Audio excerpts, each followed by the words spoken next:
Hello everyone, welcome to the first class of the oil painting basics. In this class, we are going to take one example photograph to start learning how to paint. So we are going to go over the basics. At the same time, we are going to learn how to do a painting of a baby. That's what we are going to do. So before we get started, I want to show you the picture of the baby that we are going to paint. So I'm just going to do the screen share. This is the picture of a baby that we are going to paint together in this whole course.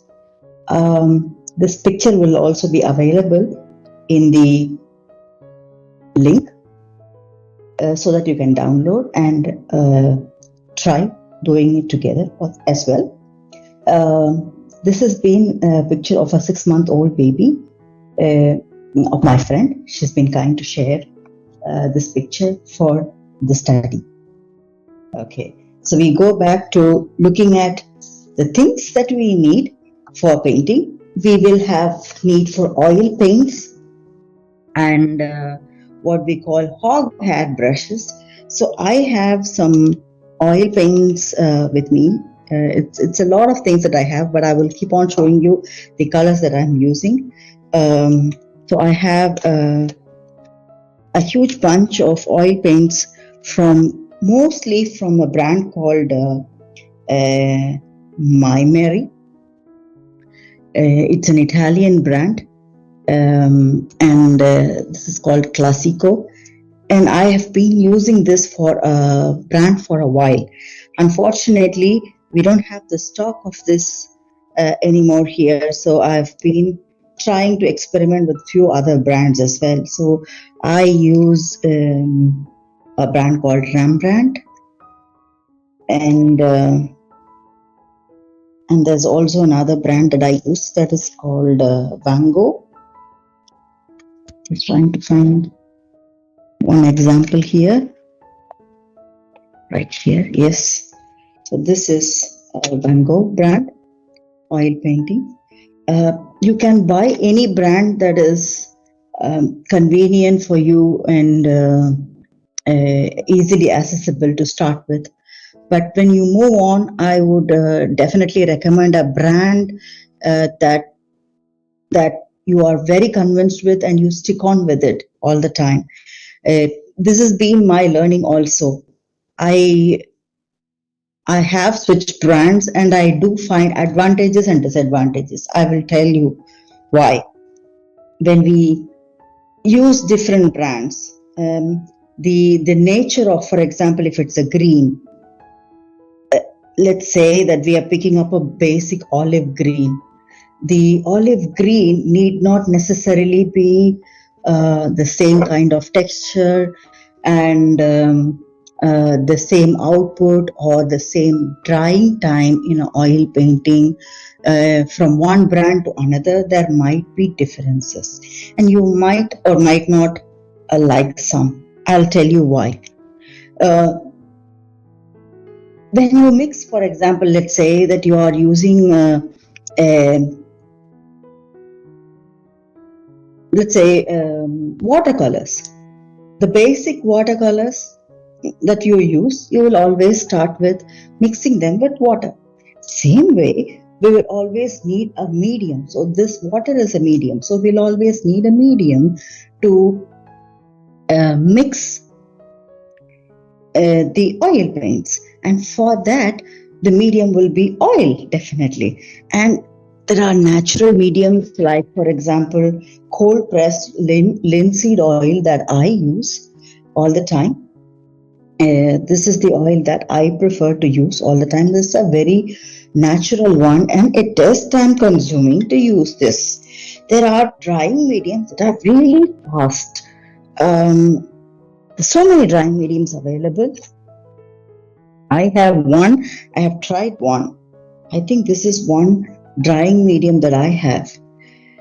But the smell of it is so strong and So someone like me, for example, that has got a problem with smells and doesn't have a huge space to work with, it's often a challenge. So oil painting can be dried fast, but then the medium used could be healthy for health hazardous for you, depending on the body type you have, the challenges you have with your own body, and also not necessarily it could be that you are a healthy person, but still you get some kind of sickness or nausea feeling, or don't feel well at all when you smell something. So be very sure on choosing a very simple oil that is not having a strong smell. That's what I would suggest. And I do use hog hair brushes and soft brushes, and I will show you sporadically when I use them also in detail. The most important learning for us right now with oil painting is to pick up a very simple paint, and do not worry about having it done so fast with a a drying medium that is maybe not comfortable for you. So pick up a normal uh, uh, oil medium, that is for example the linseed oil, very raw linseed oil. And there are huge bottles like this, but you can also find 50 ml bottles if you need. I usually buy one and I keep it in stock for running all the time. And try to start very simple in the beginning. Don't go buying too much, because oil painting could turn into what do you call a costly hobby, or a very costly passion to maintain. But it's for you to figure out at this stage. I am thinking of you, for example, you could be a child of 7 years or 10 years, a young teenager. So, or you could be in 60s or 70s wondering what oil painting it is. So it doesn't matter which stage you are, you can always pick up. But pick up a very simple oil painting box, the smallest one with a 28 ml or something like that to start with, not too much. These are a little comparatively bigger oil painting sets that I have.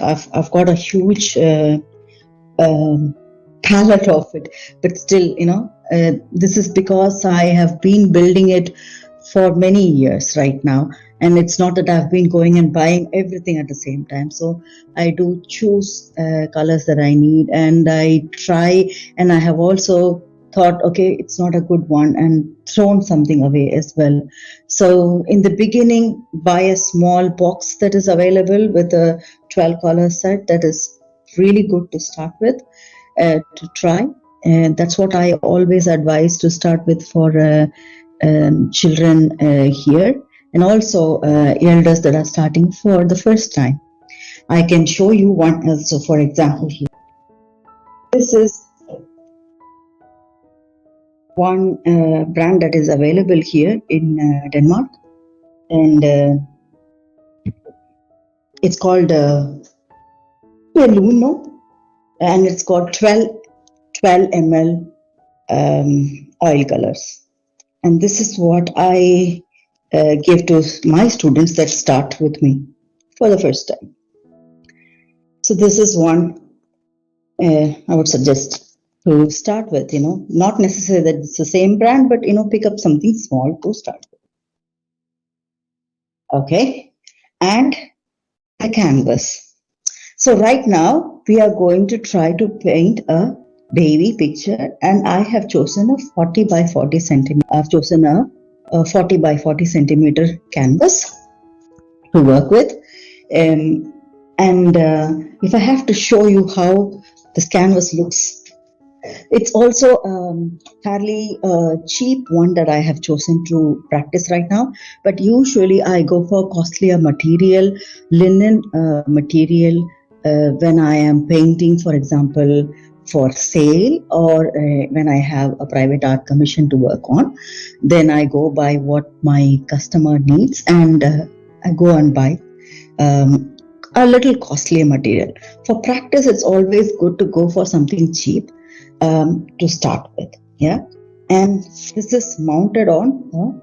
Can you see it's mounted on a wooden frame and it is stuck. So this is what we get when we go and buy in a shop, and it is fairly okay to start. But why do we have to understand what's behind and why is it tucked here, and what is going on here? There are some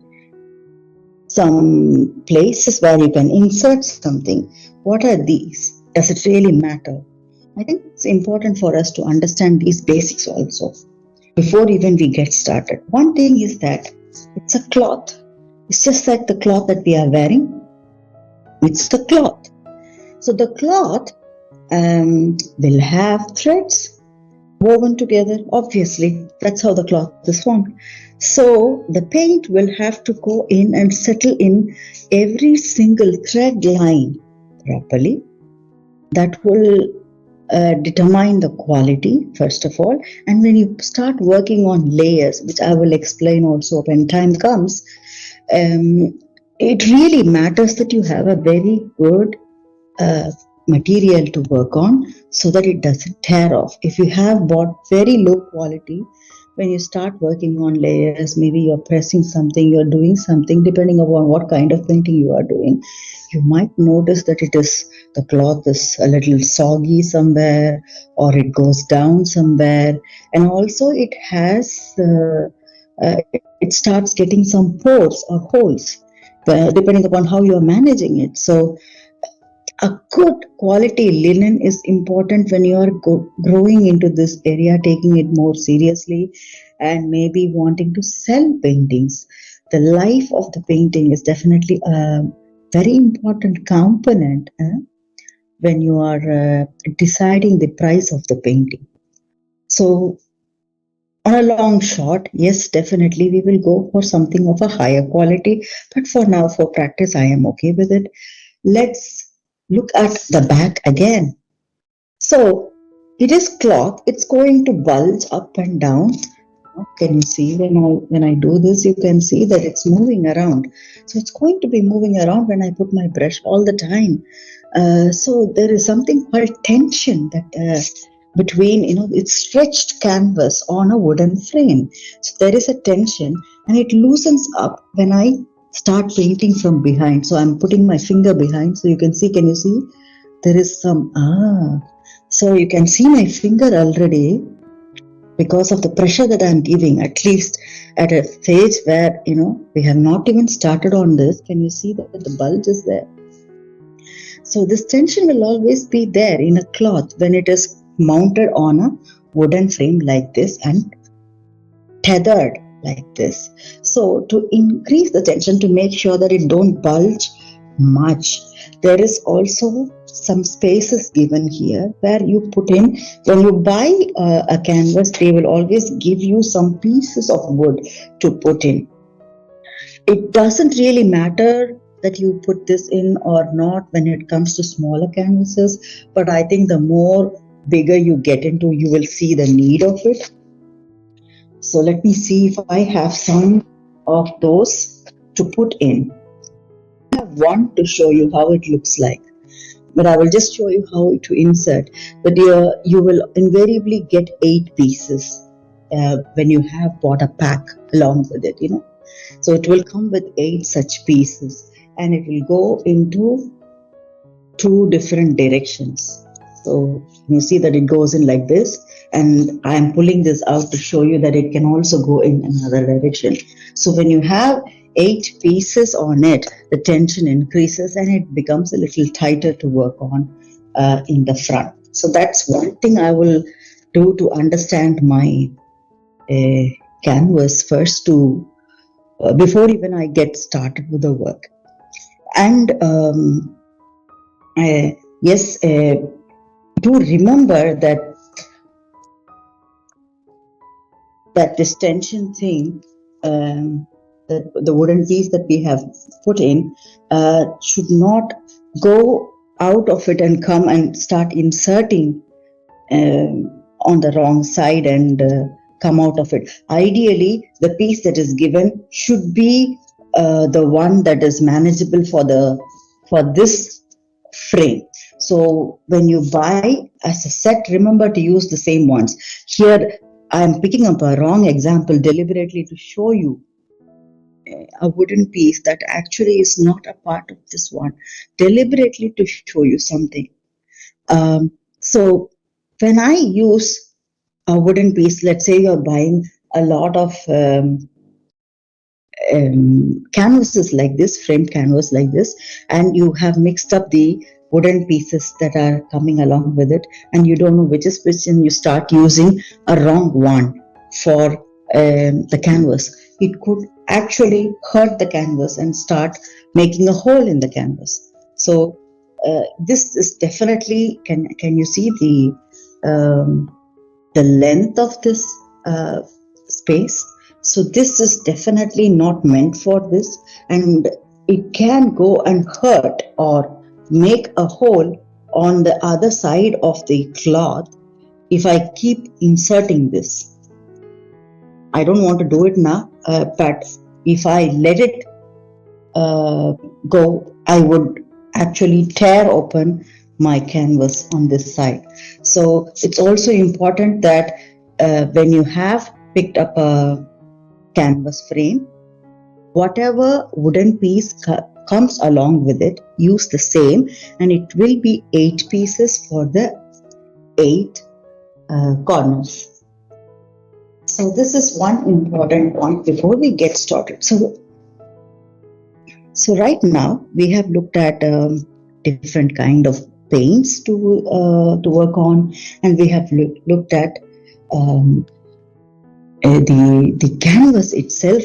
How do we work with the canvas? What are the risks involved with the canvas, and so on? And right now we are going to start the painting. So it's not that I'm going to jump directly into making the painting of this baby. Right now I have a printout with me. I usually take a printout to have it. Always remember that working from direct examples or subjects, it's the best way to learn. But in this case, we're talking about a 6-month-old child, and she's definitely not going to sit in the same position for us for many hours. So it's really kind of my friend to have shared this picture for us to work on.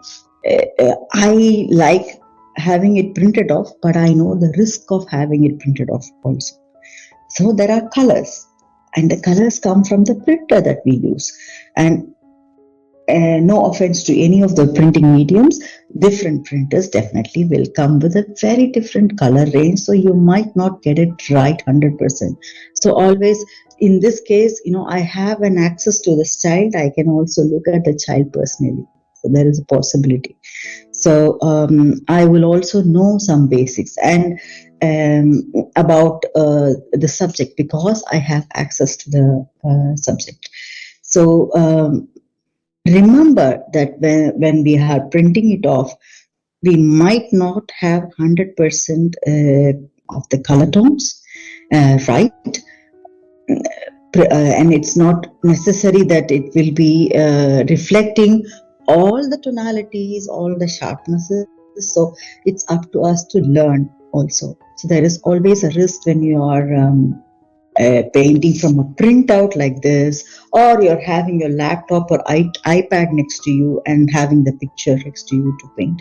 So there is always, the color tonalities of the mediums that we use might be slightly different from what the reality is. So always keep that in mind, that it's not going to be exact same output. There will be some differences.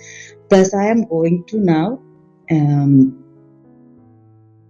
also show you. Now I will show you how to prepare the canvas for starting to paint. So why is this preparing the canvas or making one layer important. So I'm going to take very neutral color tone, which is a earth color tone, a brown color tone, to make one full wash or paint, one layer of oil paint on this.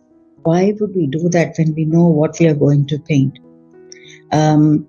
First of all, layering will be, you will see that it's very important when we come to oil painting. Not just oil painting, I think in any medium, when we layer, do one layer on top of the other, it's always going to shine out better. Doesn't matter how many layers. There are people going for 15, 20 layers or even more, 30 layers also, one on top of the other. But for us right now, we are going to do a minimal 5 to 6 layers. That's what we are going to aim at.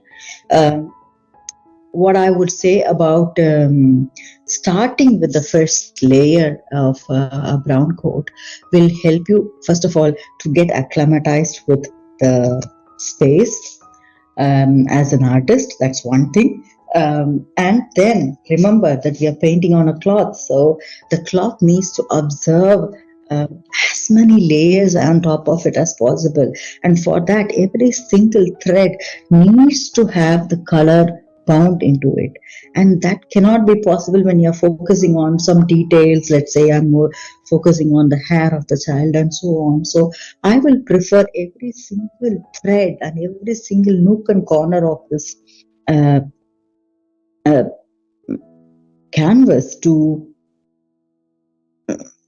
just have a simple color tonality, to make sure that every thread has a color already observed and ready to take on more layers, so one on top of the other. So for that, I'm going to start with the first color. So I've got with me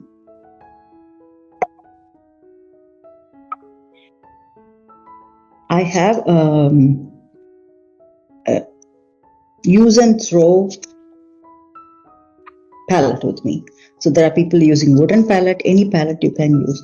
And I would, like I said, I would always prefer to use a hog hair brush, but I also use very old brushes that are very, what do you call, hard in a manner.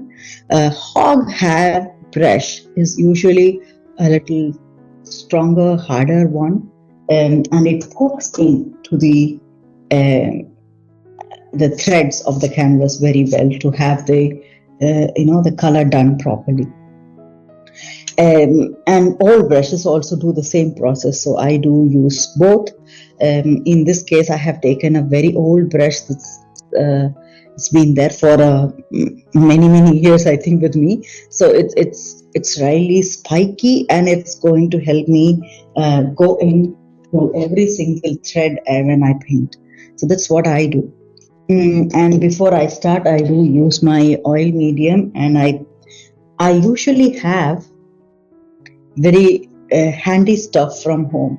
So anything metal, any metal cap that's from, let's say, the grocery things that you've got, all metal caps I try to hold on to, and I try to reuse them. So I will use that to pour some of this oil.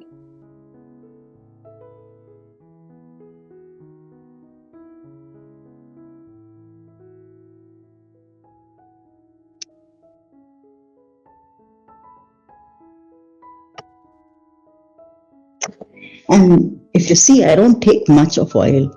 So this whole bottle might, last me for 1 year, depends on what type of painting I am. And I also have students coming in sometimes, so they also use. So it's a lot that gets used of this bottle. But if you see what I have taken, it's just a little. So we don't need that much of oil. Remember, less is more when it comes to oil paintings. So right now I'm using Van Dyke brown. It need not necessarily be Van Dyke brown or any particular brown. So you can pick up a earth color, simple earth color to start with. It's really good to start with a color that is that could gel well with the nature of the painting. And in terms of portraiture, it's also a good idea to start with that uh, color, I would say. So I'm taking that, and I will take a little bit of it here, not too much. Again, that's enough for me. So I always say to my students, less is more, and they always say, is it more than enough? Is it less than enough?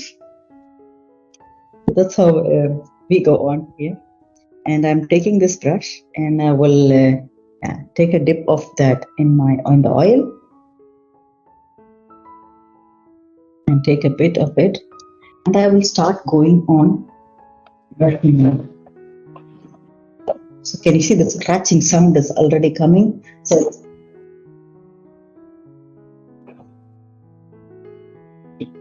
the whole aim for me is to make sure that it is painted fully, properly, and I would like to do the frames as well, to paint the frames as well. That's what I will do now. The reason why I like the frames painted is that I give the opportunity for my customer to not have a frame bought, especially when they are having something related to the family. So, it could be really nice to have just the painting itself without the frame. But if somebody is choosing to have a frame, and then you don't need to do the sides. So that's something. Also your personal choice. It depends from culture to culture, also the personal choices, and where you're putting the painting, and so many things. So it's not a hard and fast rule. I prefer the sides also done, and I do insist my children that are learning from me to do the same as much as possible. So I'm just going to go about doing it.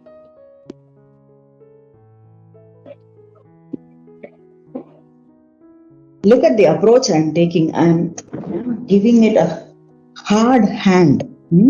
So the whole point is that I want the brush, that is pokey old one or a hog hair brush, to go in to every single nook and corner of this cloth and fill it with.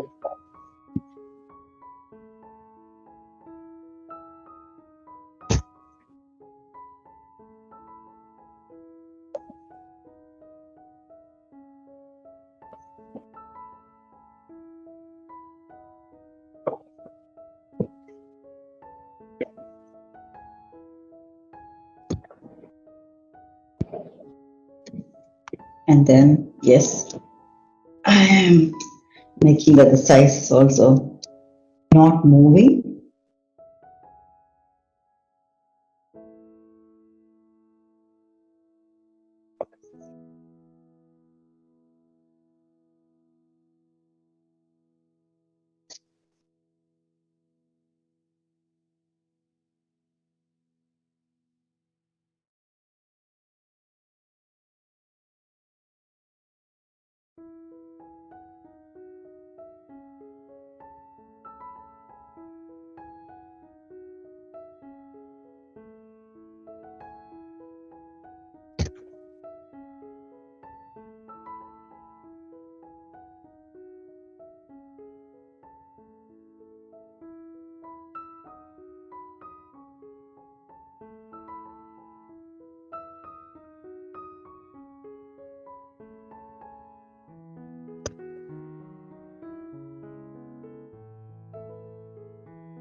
With oils, remember, when you have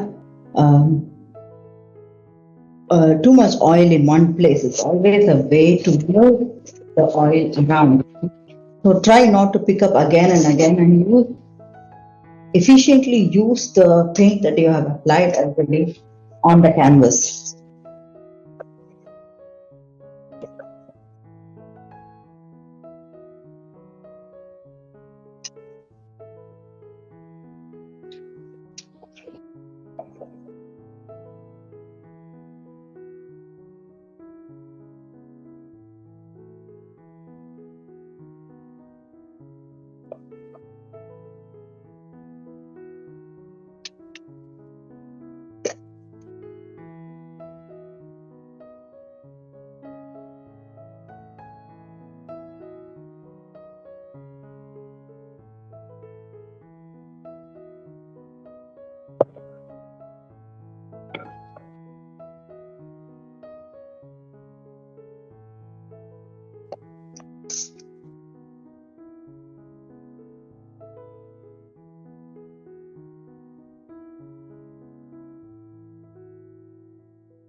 So if you see, I'm going both directions.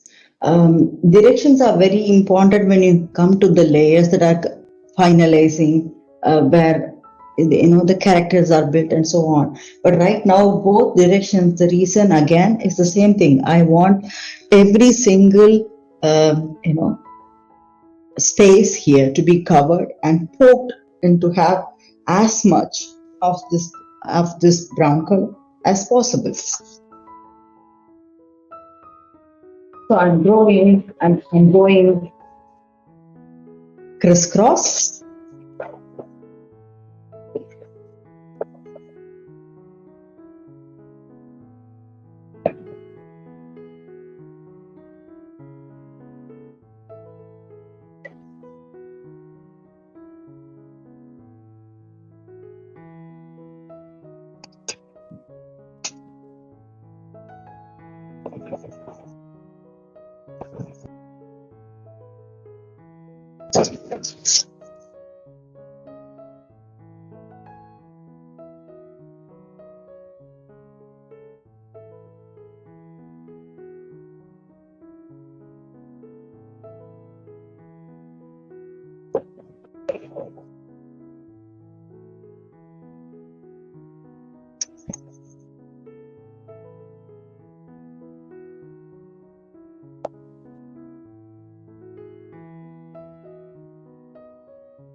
It's like I'm going to need a little more of this color.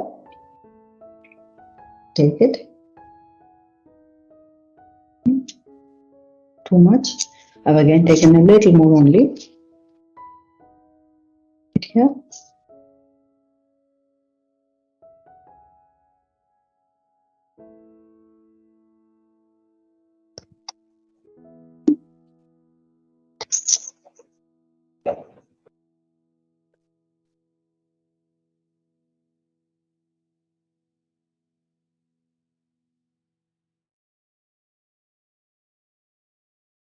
To you, maybe it would look like it is complete. To me, I would say it's still not complete because there are some spaces that is still white. The camera might not show as such, but there's always way to find out, and I will show you how I do it, and I ask my students also to do it. I usually have a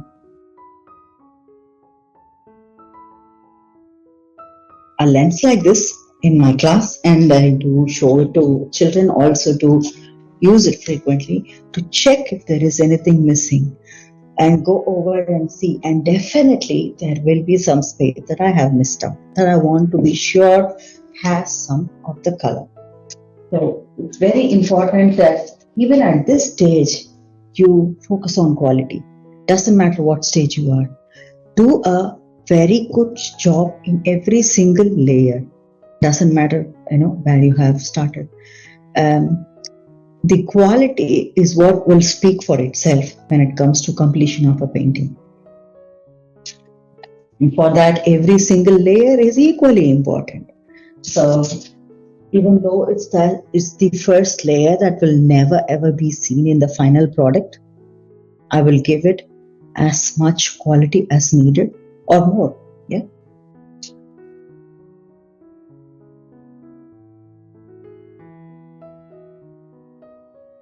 I'm checking my field text.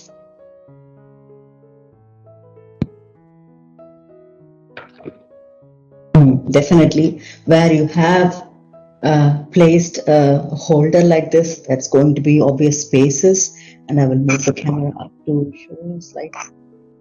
Yeah, there will be some white spaces left that is to be done. So I have done this, and I want to do the sides as well before I close. So I'm picking up the sides to work on.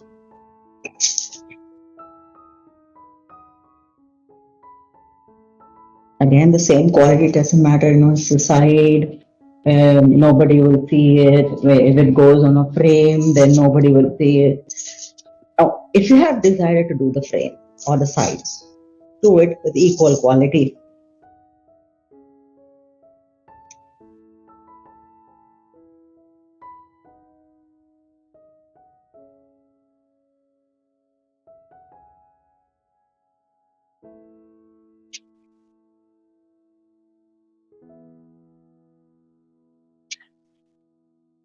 Okay.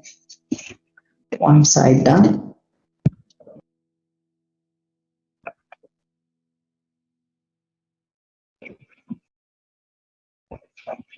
I always see a lot of mistakes.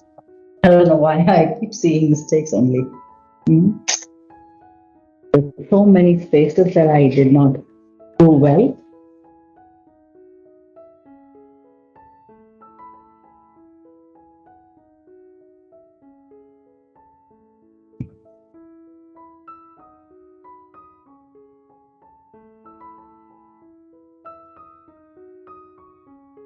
Okay.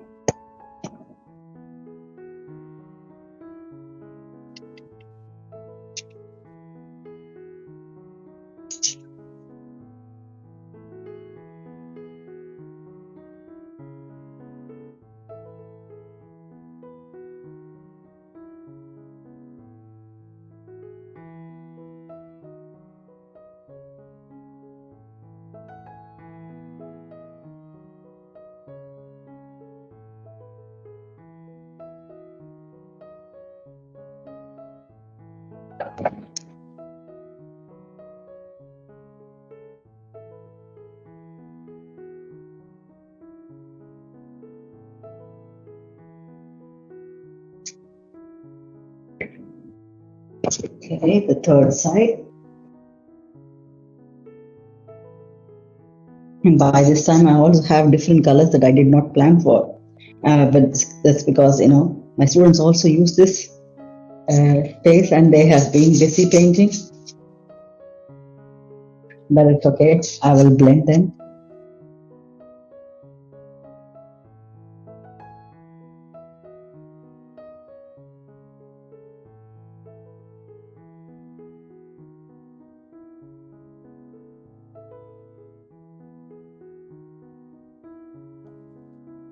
Okay, the last side.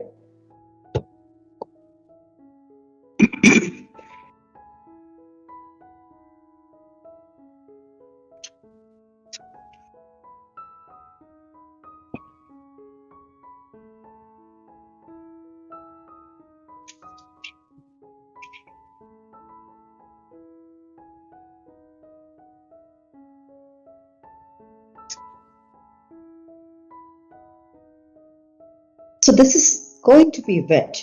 And just because I did not use a fast drying medium, it's going to take a while before it dries. For me, it doesn't matter. I can Also try doing wet on wet. But if you are someone who prefers to have it dry and not to have hands messy like this, it's also a good idea to wait for a while. A while meaning maybe a couple of days, depends upon the oil that you're using. That could take a couple of days or 3 days maximum to dry. So you wait for it, and then when it's ready, you are ready to click the button for the next class. In the next class, we will see how to use something called golden ratio to split this panel and start planning on and plotting where exactly we want the little baby to come up. So that's the plan for the next class. See you in the next class. Thank you so much for watching.